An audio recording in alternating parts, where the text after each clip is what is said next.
LifeLock, how can I help? The IRS said I filed my return, but I haven't. 1 in 4 tax-paying Americans has paid the price of identity fraud. What do I do? My refund, though. I'm freaking out. Don't worry, I can fix this. LifeLock fixes identity theft guaranteed and gets your money back with up to $3 million in coverage. I'm so relieved. No problem. I'll be with you every step of the way.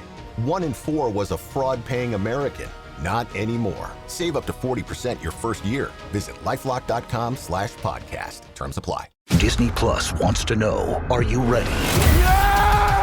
For Marvel Studios' Thunderbolts, The New Avengers, now streaming on Disney Plus. Let's do this. One of the best Marvel movies of all time is now streaming on Disney Plus. Hey, you weren't listening to me.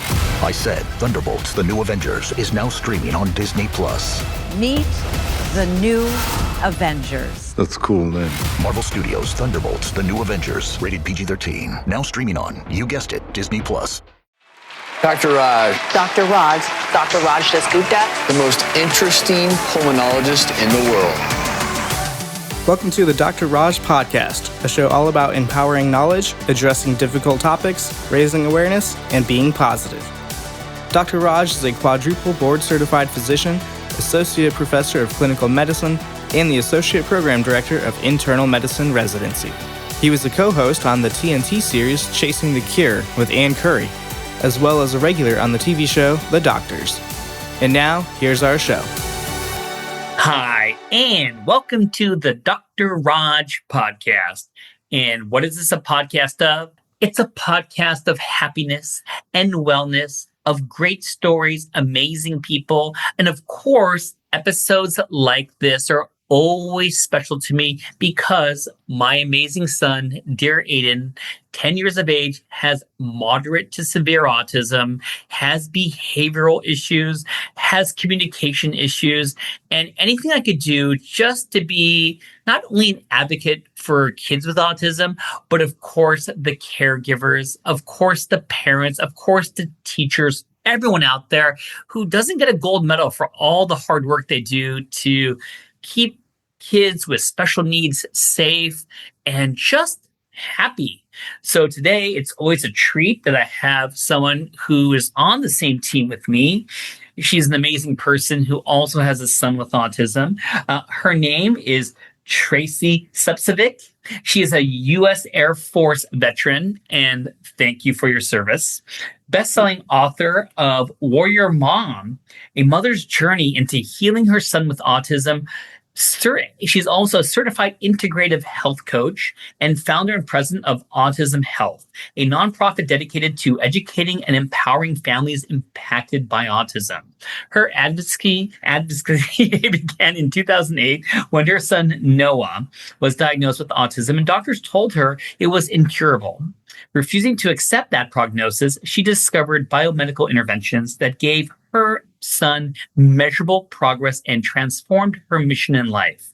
Over the last 17 years, she has immersed herself in research, collaborated with doctors and scientists, and equipped families with practical tools to improve quality of life. And with that being said, Tracy, how are you? And thank you for being here. I'm great, and thank you for having me. I think you got the long version of my bio.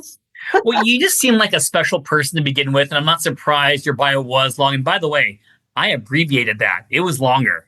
Oh, okay. All right. So, you know, where do I want to start this? I want to be nosy. Is it okay if I'm a little nosy? You can be nosy all you want. I got nothing to hide. All right. So I want to talk about Noah. I'm going to talk about your son. So at what age was Noah diagnosed with autism, and kind of how did it present? So Noah was diagnosed at about 3.5 years old. And how did it present? It presented way before that. But I struggled through the system of, the regional center, losing my paperwork, not forwarding me on to a clinical psychologist, a pediatrician who never wanted to answer questions except to say, that's normal. So it was a really long, about 2-year journey to find out what was wrong with Noah, because I knew something was wrong. A mom knows, or a parent knows. Yeah. And, but nobody would give me answers. And what were those kind of signs? Was it kind of like the things you read in textbooks where they're kind of stacking things in order? Was it social cues? What language? What tipped you off a little bit that things weren't right? All the above. All the above. All right. So Noah Yeah. had what we call regressive autism. He regressed into a state of autism after normal function and lost all his speech. He had no speech. And before that, he had a lot of baby words. And I mean, a lot. He even had baby signs and he lost that as well. He lost a lot of motor skills.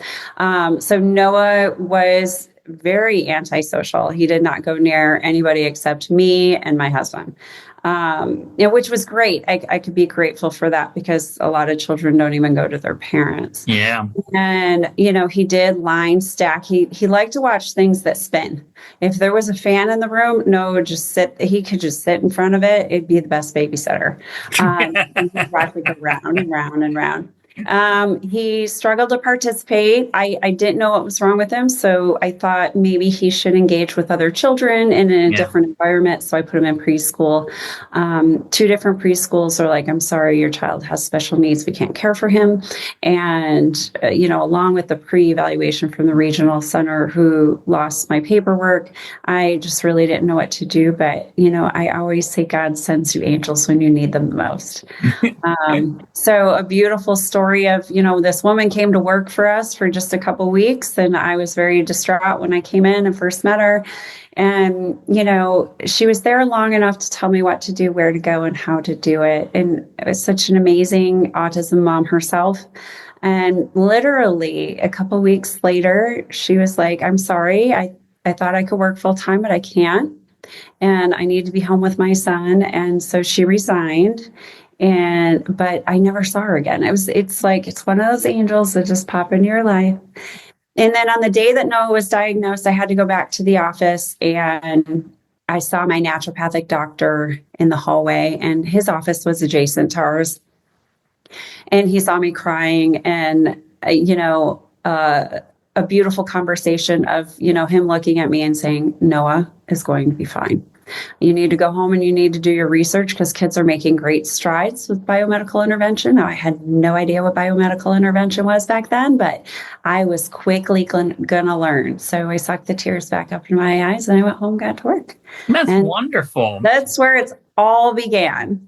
Well, let's talk about family, because I think that, there's so many kids with autism around the world and, different families, different cultures, everyone accepts it differently. How was it for you and your family when you first heard the word autism? Was it something that was easily accepted? Did they think it was something that could be cured with a pill? Were they what was the vibe in your So life? never were we trying to cure it. So I just want to specify that when I do say biomedical intervention, addressing the underlying conditions associated with autism to get them to a functioning state, so a lot of things stand in the way. Gut issues, because the gut is connected to the brain. There's so many underlying conditions. There's parasites, there's Lyme, there's pre-genetics. So do genetics have, do they contribute? Yes, pre-genetics contribute. I feel environmental factors pull the trigger. But there's so many environmental factors, and that's a whole different episode. But I wasn't in denial. I was actually relieved to get an answer. 2.5 years. What's wrong with my kid? And I'm like, I have answers, and then God sends me angels, and Dr. Burka says, no, we'll be fine. So right down to a cellular level, I felt that Noah would be okay. Oh, no I love that. What? It didn't matter if he functioned, not functioned, if he got better, didn't get better, if whatever, he was going to be fine. And I was, I needed that at that moment. And I'm very spiritual. I feel that, God sends us angels when we need them. We don't always realize it at the time, but it was a pivotal moment in my life where, I wasn't in denial. My family wasn't in denial. And I think my family was they were the ones that were like, something's really wrong. But our idea of autism was Dustin Hoffman's character in The Rain Man. So I didn't see Noah that way. And that's how I portrayed autism in the early 2000s. This was 20 years ago. So I I've gotten to learn so much more. It's a broad spectrum. I'm here to say, if you don't know, when you meet a child with autism or an individual with autism, you meet an individual with autism. They are all different. They all are genetically made up different. They are all biologically made up different. They they've got their own issues, their own strengths, their own weaknesses, all of them. I've yet to see two the same. And I agree with you. And it's funny. You mentioned the word or the movie Rain Man. So one thing I've noticed about my life, I'm just getting older, and the jokes I make sometimes on rounds. I love movies. People are always looking at me, what movie are you talking about? So for those of you, well, I appreciated her comment. You know what I mean? Rain Man, it's a Dustin Hoffman, Tom Cruise movie from, I hate to age myself, maybe late 80s. But go watch what we'll watch it, whoever's listening to it. But let me lead into this question a little bit, because you are periodically sharing stories about your son's life in the past. And what are some of those stories that really made you set on your path to be more of an advocate and going into research for autism? So first of all, the reason I wrote my book was to give parents a guidebook, so they didn't get put through the ringer and have to wait 2.5 years to figure out what's wrong with their kid and just not know. I feel knowing is the number one thing, and I felt empowered by knowing. So that's what I want parents first, is to know. So what are the signs and symptoms? I want to inspire parents. I want to inspire parents that healing is possible. I'm not saying curing them, fixing them, changing them. Nope. I'm saying healing is possible. They have underlying conditions. 99% of them have gut issues. So, feeding them the right foods for their brain health, getting them on certain supplementations that could help brain function, your omegas. We just partnered with Dr. Dan Goodnow and their plasmalogen supplements, which help repair the myelin in the brain. All these things that could benefit, they benefit me. So I can sit here and I can tell you that I am, like, if it wasn't for my son, my life would look a lot different, because I was suffering from chronic pain. I never knew I had Lyme. And I followed the same protocol as Noah. And I think if I didn't, that I would probably be bedridden today. I would have a lot more issues if I didn't know the things I know today, if I didn't educate myself. I dropped out of psychology school and, went to school for alternative medicine instead. But it's been a beautiful journey. I'm grateful for it, and I'm grateful for everything that I've learned. This episode is brought to you by Indeed. Stop waiting around for the perfect candidate. Instead, use Indeed sponsored jobs to find the right people with the right skills fast. It's a simple way to make sure your listing is the first candidates see. According to Indeed data, sponsored jobs have 4 times more applicants than non-sponsored jobs. So go build your dream team today with Indeed. Get a $75 sponsored job credit at Indeed.com/podcast. Terms and conditions apply. Did you know only 6% of people are getting enough fiber? That's why Quaker created Fiber February, a month-long movement to show your gut a little more love. It's like Dry January, only easier and more delicious. Quaker has over 100 delicious options that are a good source of fiber. So go buy Quaker Oats today and join the Fiber February movement for a healthy gut. And who came up with the idea of the book? I think writing a book is tough. I wrote a couple of dorky medical books, and they're not easy. So was it your husband? Was it you that said a book is the conduit of how I'm going to do this? And how was writing? Was it difficult for you? So God told me. I tell you, God sends me angels. I knew you were going to say that answer, by the way. I swear to God. But it wasn't like a God speaking to me, okay? I'm not losing my mind. He puts people in my life. And I had thought, for years, I'm like, God, I'd love to tell my story. I had mentored parents for 13 years. And I'm like, I tell them the same thing over and over, and only if I could just write a book. But I never had the confidence to write a book. And then I went on this little retreat in Costa Rica, and I met this woman who is a best-selling author. And I'm like, wow, I've always wanted to write a book. And she looked at me with complete sincerity and said, so what's stopping you? And I'm like, well, wow, that's me. That's the ego mind gets in the way of I'm not enough. I can't do this, And I got home and I'm like, okay, how to write a book? What do I do? You don't know. Yeah. You don't know what you do in regards to publishing. So I took some classes. I did end up, I did have a bad publisher at first, and I lost a lot of money out of that. Ouch. Yeah. Thank God for my good attorney that I didn't lose too much money. So lessons learned. And then from there, I got a literary coach to help me outline it. And I read books. And so I started with, there was so much I wanted to put in this book. Of course. No. So the literary coach actually helped me on how to lay it out. She said, lay it out in 3 parts. Tell your story. Yeah. Give them the information they need. And then you seem to really want to talk to them about this protocol that you followed. So I turned it into 3 different parts, right? And the story, I just sat down and wrote. I mean, it flowed. It's something I wanted to write for so many years. There was no hiccups or blocks or anything. I kind of put things in chronological order as to how I wanted the story to go. And I didn't want to give too much, but I wanted to inspire families because, during this time, we were struggling financially. My husband had lost his company. Our house went into foreclosure. So I didn't have that money. And a lot of parents tell me, well, I don't have the money to spend on biomedical intervention. And I'm like, okay, well, neither did I.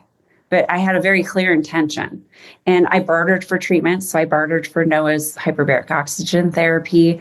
And I slightly heed a warning. My kid did have tubes in his ears. So if they can't clear their ears, you didn't get that recommendation from me. They have tubes, you're fine. And they can clear their ears, you're good. And I sold everything I owned. If I could put it on eBay, gone. All my jewelry except my wedding ring. Of course. And I had ball gowns from being a ballroom dancer that I sold that for pennies on the dollar. And then we ended up at the end short selling our house so we could take him to the Ukraine for stem cell therapy. So nobody can give me excuses. So I wanted to inspire people. Yeah.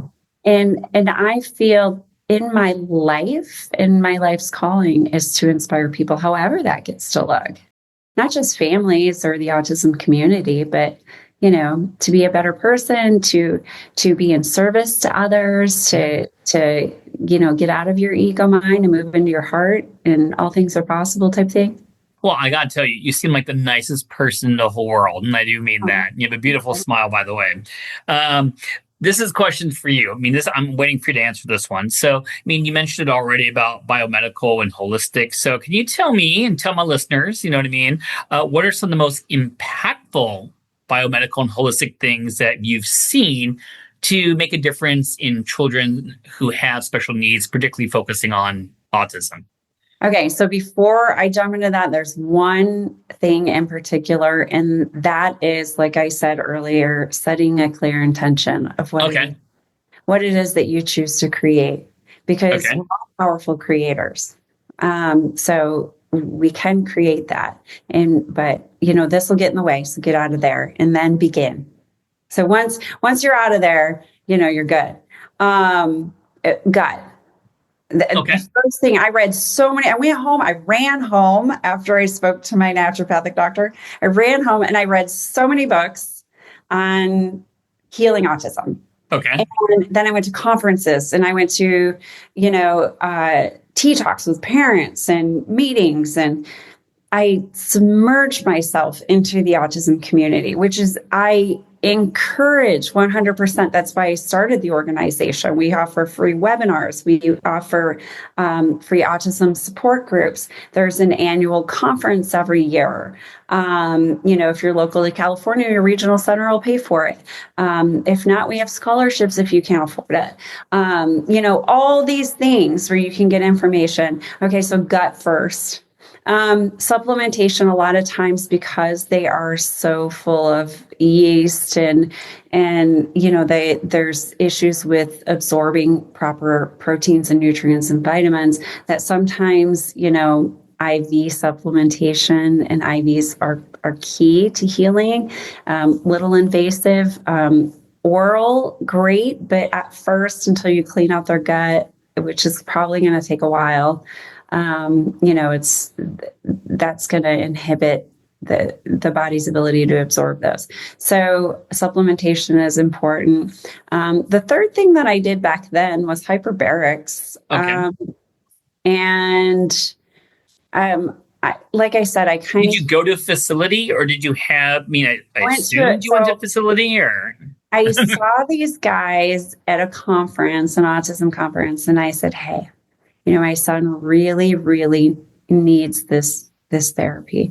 But financially we're struggling. But I had a marketing degree at the time, and I'm like, I could do your marketing for you. I could work your front desk. I could scrub your toilets. I don't care. If you could just give me this opportunity to get this treatment for my son. And they did. So I actually did their marketings, like every other weekend, or I'd go to certain autism walks or conferences, and I would share their information. And they gave me like 40 sessions at $20 a session. Oh, wow. Right. Both me and Noah benefited from it because we both went into the chamber because I had to with them. And I do, so there's a lot of bad hype around hyperbarics. Now I'm here to tell you, if you hop into a chamber where the whole chamber fills up with oxygen, that's your danger. Because if there's any little spark, it can, that's where it blows, right? The one the oxygen is in a controlled environment. It's actually in a hood, or it's in a mask that's on your face. And that's what I recommend, not filling up a whole chamber with oxygen. So, and then leaving electronics, and we were only allowed to go in with cotton clothes, and we had to switch into our little cotton hospital clothes. And we couldn't take anything in there that was metal, that would have no games. He put a little screen in the window so Noah could watch Barney videos. So I thought hyperbarics was stem cell therapy, brought back all Noah's motor skills. Wow. And I work with a great stem cell therapist therapy company here in the United States. That's phenomenal. So you don't have to spend 3 times as much like I did in going to Ukraine or Germany or, wherever. But it's phenomenal what it does. And Noah's motor skills came back almost overnight. That's wonderful. Man, well, I want to make sure I talk about your foundation, because that's just amazing. And for those who didn't hear during the intro, Tracy founded the Autism Health and launched Autism Health Summit in 2024. I know there's one this year. And what inspired you to create this event, and what makes it different from other autism conferences? Because I know there was a lot out there. So my background was in conferences. So I used to run conferences for several years back, and when Noah was born. Okay. And then I went and worked for Hyatt Hotels for several years, and I was the floor manager that oversaw the events in the conferences, mainly in the conferences. And so I had always wanted to do a conference for autism. And when Autism One chose to step down and no longer do conferences anymore, and they wanted to close their doors, I'm like, well, this is a wonderful opportunity, because I still feel that these families need community, and they need to be in-person community. So I took on the task of, hosting my first conference in early 24 in San Antonio. And ever since, they've been in San Diego. So our upcoming conference is April 24th through 26th here in sunny San Diego. We have some really great medical doctors in the field that are doing some great stuff with with kids. As a nonprofit, we partner with other organizations in regards to providing, affordable or free treatment or therapies or supplements, whatever that might be. Usually it's supplements when it's free. I do have the stem cell company that I work with. They have donated to several children at no cost. So, wow. But that's what I want ultimately, is to be able to, my goal once we get a big donor, is to be able to provide those, those grants for biomedical, which is huge because, families spend so much money on, alternative treatments and therapies. We did, even though I didn't have any, but I just made it work. And then our Dr. Jerry Cartsnell, who's on our advisory board, is so wonderful that he's donated so many free sessions to children. Wow. And families. And he's been in it for the long haul. He was Jenny McCarthy's doctor back in the day for her son. But it's a beautiful journey. We are a 501c3 nonprofit organization. Currently, we are almost 100% volunteer based. I do not take a check. I do pay marketing and social media, but for the most part, all of us board members do not take a check. And we are just in it, to better the community. And I say join us for the next event. It's going to be super amazing. You can go to autismhealth.com for more information. And in regards to my book, they can go to warriormom.com. Well, my God, you're stealing my thunder. Of course, we're going to have all that information in the show notes. And I spoke to you even before this podcast. You just sound like an amazing organizer, mom, event planner, you name it, all put together. I just have two quick questions, to ask you before we say goodbye. And I know what you're going to say after our conversation, but, with all the amazing things you've done, and that includes book and your corporation, who is the biggest influence? Who's your biggest influence? My biggest influencer in my life it's kind of divided. My son gave me purpose. Okay. I can truly I love that answer. My son gives me purpose. In a way, I felt kind of lost. I wasn't happy with what I was doing in my life, professionally. And so I love what I do now. And it shows, by the way. Yeah. And my husband has always inspired me. He is a hard worker. He's one of the hardest workers I know. He's been so successful. He's started companies, he's sold companies, he's branded companies. He's done such a great job. And when I need him to do the sales and footwork, I just hand him the flyers and the letters. Here you go, honey. And he will go knock doors because I don't like knocking the doors. So he knocks the doors. We make a great team.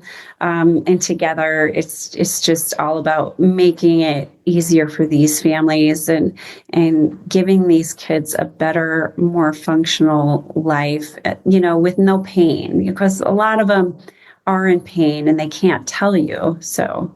And I'm going to ask this last question, when you get a chance to talk to parents and caregivers, and sometimes the people who suffer from autism themselves, it's really hard to navigate, that whole road. And it's really hard to figure out what resources you have. So if you could say anything encouraging to these people, parents, caregivers, what do you like to tell them? So like I said, my son gave me purpose. And if you could see a silver lining, even in the darkest of times, you'll get through it.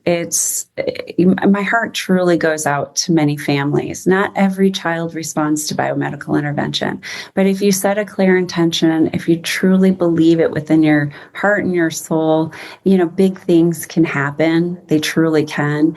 But regardless, all these amazing individuals with autism, they have, their own unique talents and contributions to society. Society. And there's so many more organizations and things out there helping these kids.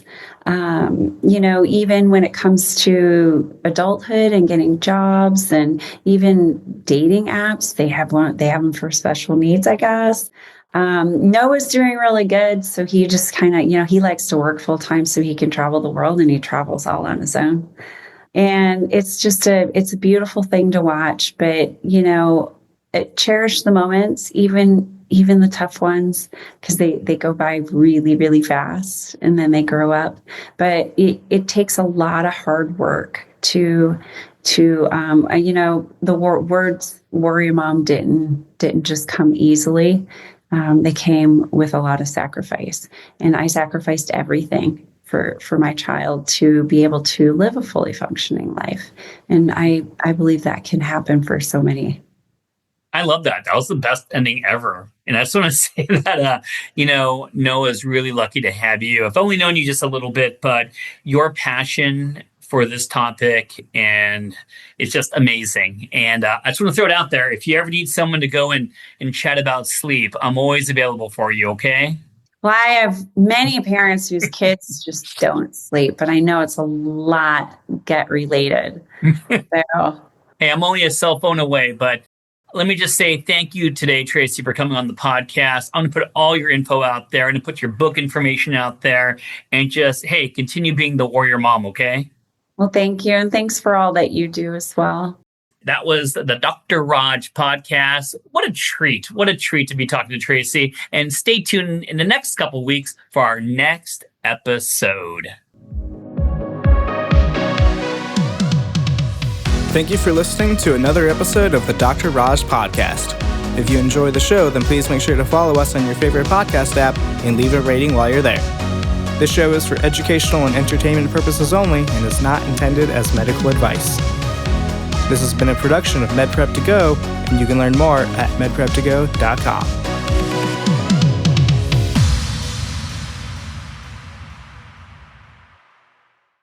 Hi everyone, Chris here from MedPrep to Go, and our friends at Panacea Financial have a scholarship opportunity for $1,000 for underrepresented residents and fellows. Applications are only open until March 20th, so submit yours today. Apply and learn more at panaceafinancial.com.